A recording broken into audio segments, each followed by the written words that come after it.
Syederalun Desa Salasirung Cempa Biren, salah satu desa pedalaman yang terpencil di Kecamatan Cempa Biren.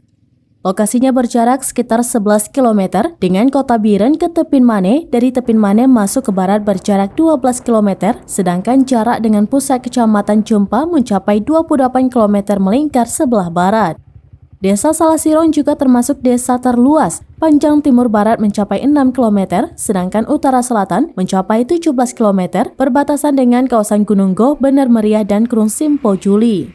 Yusri selaku kecik setempat mengatakan jumlah penduduk tercatat sebanyak 1.035 jiwa tersebar di 5 dusun, yaitu Dusun Belang Padang, Bungon Cempa, Alusiren, dan Pungki. Wilayah sangat luas dan merupakan area perkebunan. Bagi pendatang atau masyarakat ingin membuka kebun dipersilakan ke Salasirung. Desa ini memiliki potensi besar di bidang perkebunan, tanaman pinang, kelapa, sawit, dan pisang. Di sepanjang jalan desa, selain itu terdapat alur sungai yang berkelok-kelok berpotensi dikembangkan menjadi objek wisata. Muhammad Nur Salah, seorang warga setempat mengatakan tahun 2006 lalu hanya ada 2 ruko, sekarang sudah ada 19 ruko dan puluhan kedai kampung maupun kios di berbagai sudut desa.